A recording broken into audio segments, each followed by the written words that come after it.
Welcome to the Be Here Now Network guest podcast. This series features talks from a myriad of modern spiritual teachers expanding on how we can all live a life in balance. If you're interested in supporting this podcast, please go to BeHereNowNetwork.com/guest. Hi folks, this is Nick Polizzi from the Sacred Science, and I'm here today with a very special guest, Sandra Ingerman.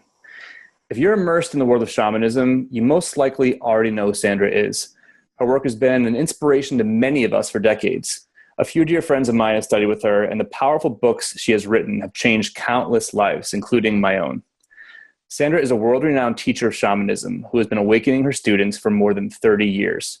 She is a best-selling author who is recognized for bridging ancient cross-cultural healing methods into our modern life, addressing the pressing needs of our times. How are you, Sandra?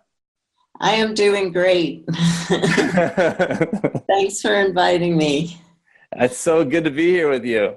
Yeah. It's been a long time. I've been following your work probably longer than you've been following mine because when I was living out in Colorado, I had a few women that I knew were students of yours, and they always just tell me these stories of awakening and connection and just feeling like they were rooted more firmly in the earth after they went and visited you. So, oh, that's great.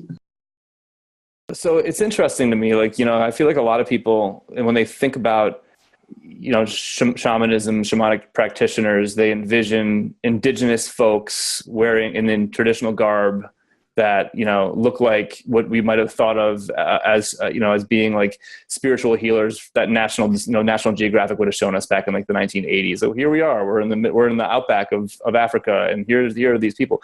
But you're someone who's so respected as being, a pioneer in this world of shamanic healing here in the States.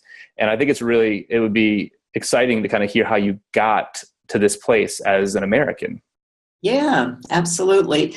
Well, first of all, I was always a spiritual little kid. It was just something I was born with, my destiny. And, I woke up every morning. I couldn't believe how beautiful. I grew up in Brooklyn, New York. So we're talking real America here.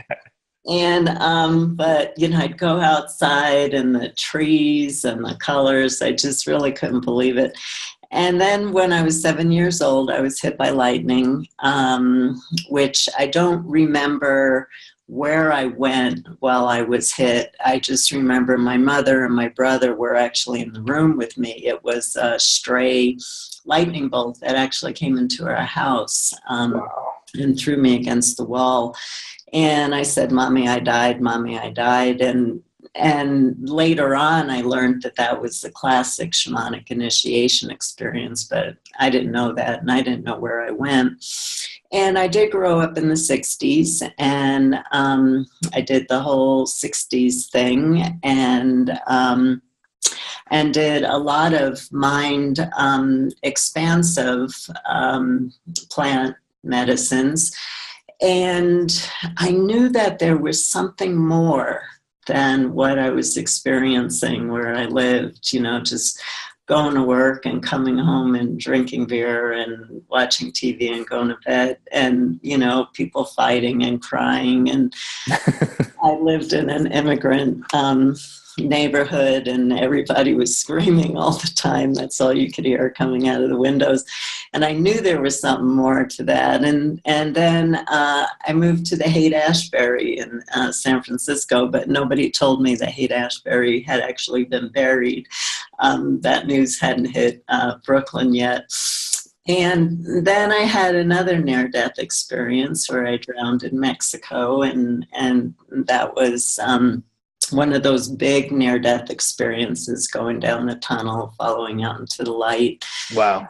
And then had another near-death experience when I drove my car off a cliff up in Oregon. And I always had a feeling, because I had this expanded spiritual state of awareness, due to my time in the 60s, but also my near-death experiences where I experienced the light, oneness, source, God, whatever you want to call it, and that unconditional love and that unconditional peace. And I knew what the opportunities were for people and for myself, but I had no path.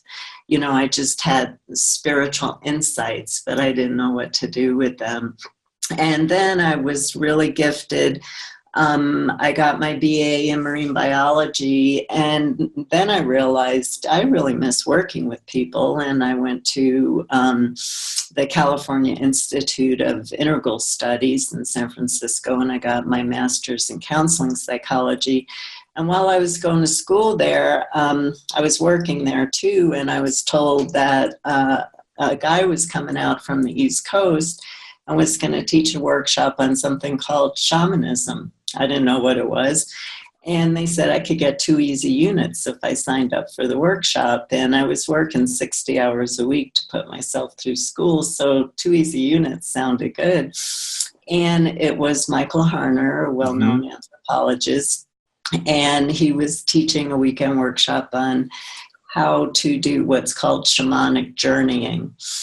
And I had my first journey, and I met up with what's called a helping, compassionate spirit. And he just started answering every question I've had in life and just downloaded an amazing amount of information for me. And it was like I found my path. I found a way to work. And I did continue, and I got my master's in counseling psychology, and I became a licensed therapist and started working with clients. But what I started to notice was those clients who were willing to learn the practice of shamanism were moving through their issues so quickly. And the clients where we were doing traditional psychotherapy, we were just spinning around in circles and not moving forward. And so at some point, I just let all my clients know that I wasn't doing traditional psychotherapy anymore, and they could stay with me or I could refer them out. And that kind of started some of my shamanic career. I don't know how many people know what shamanism is, and so I can give a very brief introduction. Please. The practice of shamanism is actually the oldest practice known to humankind.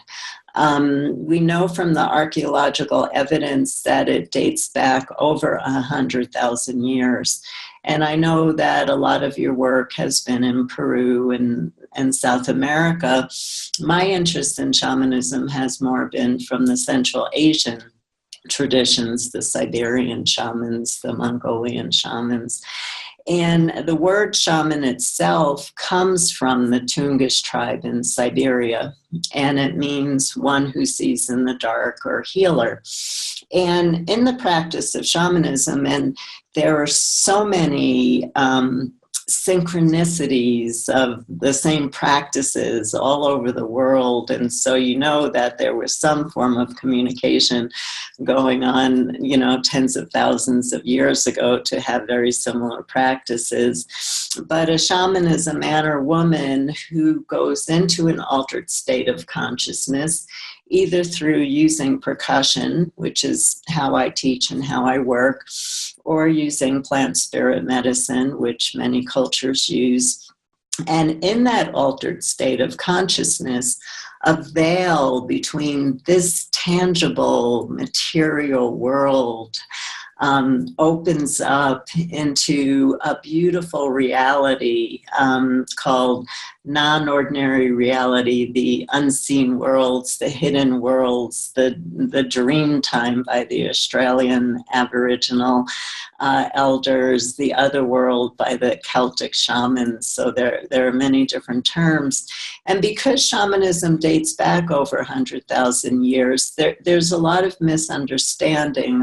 People think that shamanism is more in America is a Native American term, but actually people practice shamanism pretty much everywhere around the world. And so everybody listening to this right now, I'm positive, has an ancestor who practiced shamanism.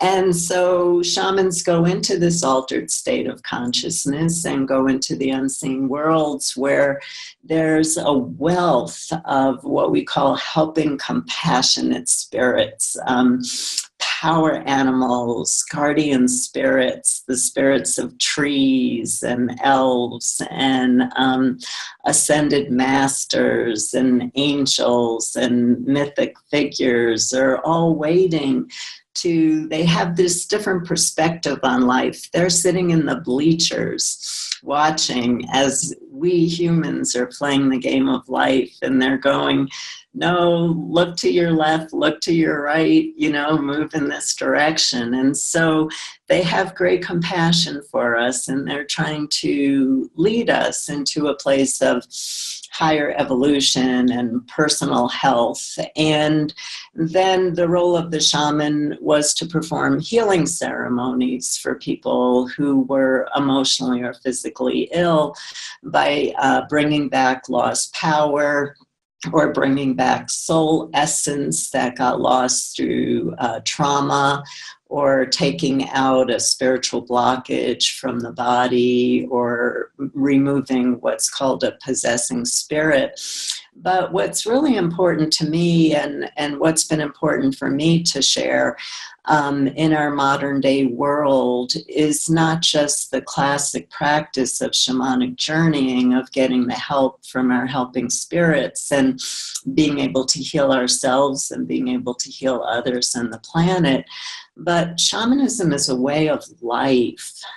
It's where shamans wake up and they greet the sun every day, because it was not believed in indigenous cultures that the sun might come up every day. And so when the sun came up, you wanted to welcome it and thank it. And honoring earth, air, water, and the sun for all that it gives us so that we can thrive in life, and honoring nature and talking to the trees and the plants and the animals, and transmuting the energy behind our thoughts. So as human beings, we came here to experience extreme bliss, to anger and depression and despair. That's all part of the human experience, what we came here to experience. But in shamanism, thoughts are things. And so what we send out, the energies that we send out in the world, end up impacting ourselves and all of life. And so learning how to say, I am angry about what's happening in the world right now, but I only want to feed myself and the planet with love and light. So learning how to transform the energy behind our thoughts. And words are seen as magic and have power in shamanism because of the vibration that they have, so that we manifest energy into form by the words that we use, and also our daydreams. In South American shamanism, it's talked about that we're dreaming the wrong dream, because everything here is a dream. And so with our daydreams, we're either dreaming chaos and the nightmare that we're seeing in the world right now, or we're dreaming beauty, peace, and harmony, and good health, and abundance, and equality. And so really watching what we're daydreaming about, that's part of shamanism. We're really here to be dreamers. And so because my master's in counseling psychology, and because I was a psychotherapist, my interest in shamanism is how do we bring the practice of shamanic journeying, using shamanism as a way of life and performing ceremonies to change our personal lives and to help with the current challenges of the planet. Because in indigenous cultures, shamans worked in very culture-specific ways of the needs of the people. And life has changed. We're not living in an indigenous culture, not most of us who are listening anyway. And so how do we bring these ancient practices into our life to make our lives better and the planet a better place to live? And there are teachings that go back thousands of years that teach us how to do that, just a few that I have already mentioned. And so what is shamanism is a big question. Yeah. So, I mean, I find myself, when people ask me that, sometimes you can stumble on it because it's such a massive topic, and it's so simple that it's complex. You know, it's so old and it's so rooted in everything that to try to describe it in a sentence is really, really, really hard. Yeah. Thank you for painting it in such a beautiful way. I think that's something that's inherent in what you just said that is exciting. I mean, there's so many things I want to jump on here. I would love to talk about the spiritual component and the actual spirit, the spirits that you meet during journey. But I feel like what you just spoke about is profound in that it takes the idea of shamanism away from being a thing that you need to be in a faraway ceremony in some exotic location with some generational master, to being this very simple. No, it really isn't that way. In fact, potentially your whole life could become a ceremony if you just start learning some of the basics on how to actually truly be in this world. So I don't know. I'd love to ask you, for people who are listening right now, who, whether or not they are experienced with shamanism and different ceremonies of the world or not, what do you do? I mean, as a human being living in this world, I'm living right outside of, New York City right now. We spend the other part of the year in California near a major city. And I'm not saying I'm like the spiritual being in a world full of zombies, because I think everybody's a spiritual being at different levels of wanting to be awake. So, and I think that there's plenty of people that are really looking to try, they have that itch. They know there's something more that they're not quite connected to. Like you're saying, when you were in Brooklyn, you knew there was something more, as part of the itch that probably got me to do what I'm doing now too. What do you do as that person who doesn't have access? A lot of people don't have access or the financial resources to go fly to Peru or to fly to Siberia or wherever, these ceremonies are being practiced. So what do you do as a human being living in the modern world who just wants some more connection? Well, there are actually pretty easy ways today to do this. I'm not talking to you to push my books, but I've written books. Please do. How to journey, because the thing about shamanism, there is a complex issue before I go on. To be a shaman, to actually call yourself a shaman or to be a shaman. To call yourself a shaman is seen as bad luck in indigenous cultures because it's your community that calls you a shaman. It's a destiny. It's a call. It's not, I think I'm going to be a shaman. And I get a lot of those letters. I think it looks like a good idea for me to be a shaman. And actually it isn't, because the initiations you go through don't stop, and they're not pleasant, because a shaman is a wounded healer, and it's all about being able to have that heart that's always open and always being in compassion. And so the spirits do not make life easy for a shaman. So it's not the romantic path that a lot of Westerners think that it is. But everybody in the West can practice shamanism. And there's a difference between being a shaman, which is a calling, and you will know if you're called. There isn't really a mystery or wondering about it. There's no confusion. But everybody can practice shamanism. Everybody can learn how to meet up with a helping, compassionate spirit. And so that's what my books are geared towards, is not a person who is looking to set up a healing practice and start to work on people. But how do we bring these ancient practices into our daily life to be able to ask our compassionate spirits, I'm having a terrible time with my boss. My boss is not getting me. And I feel there's a misunderstanding, and not asking what's wrong with my boss. That would be unethical from a shamanic point of view. But how do I change my behavior at work so that I'm more successful and I have better communication skills with my boss and my staff? I'm just giving a very practical example of how people today can use shamanism in their life. I haven't been feeling well. What's at a balance in my life that it looks like I can bring balance in? So these are the kinds of things the helping compassionate spirits can help us with, is how do I manifest my greatest dreams to be able to experience the goodness that life has to offer? How do I release through ceremony?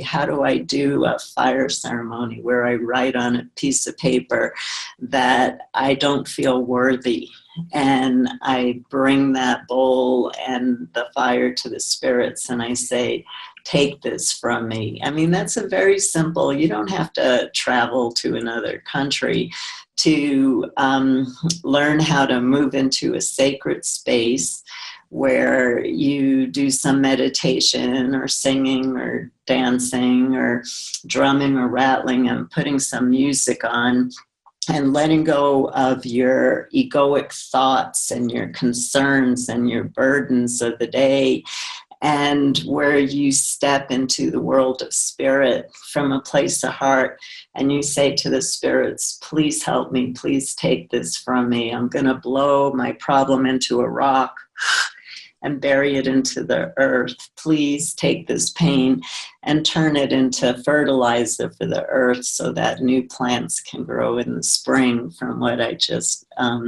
released. These are really simple things that we can start to bring into our life, to bring the sacred into our life, and to wake up and start to think about, what am I grateful for, instead of, this is going to be a really bad day. I know what I'm getting ready to face. Instead of starting your day like that, which creates a foundation, starting your day with, I really enjoyed seeing that flower in the park yesterday, something really simple.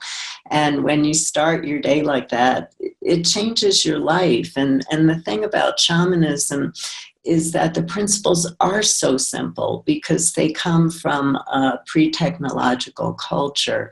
So learning how to give thanks and to go to a park and sit by a tree and to just open yourself up. And when you sit by the tree, see if the tree communicates to you by giving you a symbol or a feeling. You feel it in your bones. The tree just try to connect with you. Or you hear a message coming from the tree, opening up your senses. Or you take a walk in a park in New York City or in San Francisco or any large city that you are, and you say, I need to make a choice between these two relationships or these two job offers or whatever, and I'm asking for an omen. And when you think about one, a rainbow shows itself in the sky. When you think about another, something else shows itself. The sun, the clouds go over the sun. That's shamanism.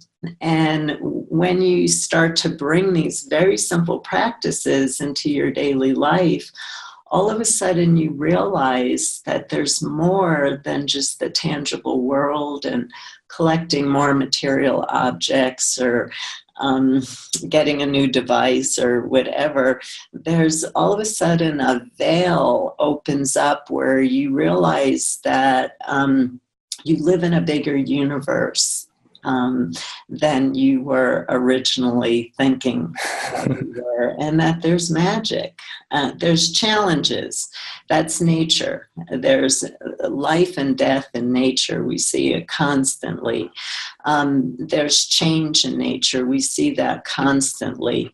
And so part of living a shamanic life is also learning how to ride the waves of turbulence like we're in right now in our culture, and not to go down with the collective, but to, a shaman would say to you right now, start to dream a good dream for all of life. See, hear, feel, taste, smell, step into the world that you want to be living in, and look out from that world and operate as if that world has been manifested into existence now. Be a dreamer. And a shaman would also say that the turbulent waves that we're going through right now are bringing us somewhere. They're helping us to sculpt away our ego, and to allow our spirit and our light to shine through, because who we are beyond our skin, our body and our mind, is where spiritual light. And we actually have the same power as the spirits. It's just that we chose a body and we chose a role to play out this time around. But part of the practice of shamanism too is remembering the truth of who you are, which is spiritual light, and to shine that light. And so the times that we're in right now is the fabric of reality is dissolving intentionally because it's not working. It's not supporting life. And so the turbulent times that we're in are helping to sculpt us into the spiritual beings that we can be and evolve with the earth changes. And so there is a reward at the end. There is illumination at the end of the dismemberment that we're all experiencing right now. So it's all part of the practice of shamanism. Thank you for that. That's I've got you. My head is swimming with questions for you, but I mean, I feel like there's so many tools woven into what you just said. There's so many little takeaways, whether it's the physical things like, infusing a rock with something that's no longer serving you, or, the fire exercise where you write something on a piece of paper and you offer it up to the spirits, but all the way through to like just the essence of what you're saying as being, it's not only shadow work, but it's just sort of this idea that challenge helps us. And, but what's the Rumi quote, the wound is where the light enters you. So it's like the idea that, the struggle and the suffering is really a catalyst for our own spiritual transformation. It's a way of us like trimming the fat, and like, getting more pure and in alignment with who we actually are and who we want to, leave this world as. A question I have for you, and like I know that we don't have a lot of time. I want to ask you one more question, and it's about spirits. There's a lot that we're talking about here. Spirit guides, however people might want to think of them. These other beings that are there waiting for us on the as we cross the veil, that separates this reality from the mystery, the invisible world. Do you believe that these spirits are actual spirits that have their own consciousness, that have been maybe at one point a living, inhabited living bodies? Because I think people hear the word spirits, they think about things like ghosts. They think about things like, so is it more of like a metaphor that helps our human brains that sort of cling to these, they need some kind of a frame of reference, put something on, an energetic being or or just a source of energy that might be hard to describe using words? Yeah, well, for me, I'll talk about for me and what I teach. What I teach is that, number one, the spirits are the intermediaries between us and Source, because Source is just oneness, doesn't recognize us as egos, just is a brilliant light. And so the spirits are intermediaries, but they're also formless. They're dead. They're deceased. They don't have a form. They no longer have a body. But what they're willing to do for us is they're willing to take a form for us that speaks to us on some way as a human being. And sometimes we don't even understand it. Like some people get a mouse as a power animal. In the Eskimo traditions, mouse was seen as one of the most powerful power animals that you could have. Mouse has a lot of different teachings to teach us about how to navigate through life. And for some, it's an eagle. For me, the goddess Isis manifested, but she's formless. For some people, it's Jesus or Mary or Buddha, Kuan Yin. And so the spirits take a form, not necessarily because we want them in that form. The spirits might take a form that we're afraid of, like a snake, or but they come through and they teach us very, very individual lessons, and they help to show us where to put our next step. What I'm trying to teach right now in shamanism is that we're also formless beings, and we're also beings of light. And I feel that we've put a little bit too much form on the spirits because our personality needs it. And we're taking away some of the power of what they can bring through as these formless frequencies and energy. And we take away the power of what we can do to serve the planet because we get so stuck in our ego and personality. And so I've been teaching people more and more how to contact their own spiritual light, radiate that like a star does in the night sky or like the sun does every day. And that healing, that light brings a frequency that uplifts the whole collective.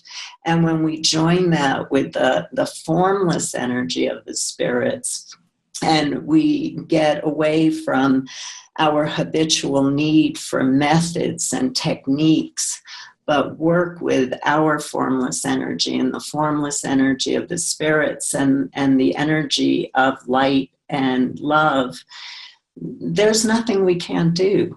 There's nothing we can't change. There's nothing we can't transform. And so I think that's the evolution of consciousness today on the planet in the 21st century, is learning how to work more from a place of unity, and more from a place of feeling empowered by our own spirit and working with the formless energies from the unseen realms.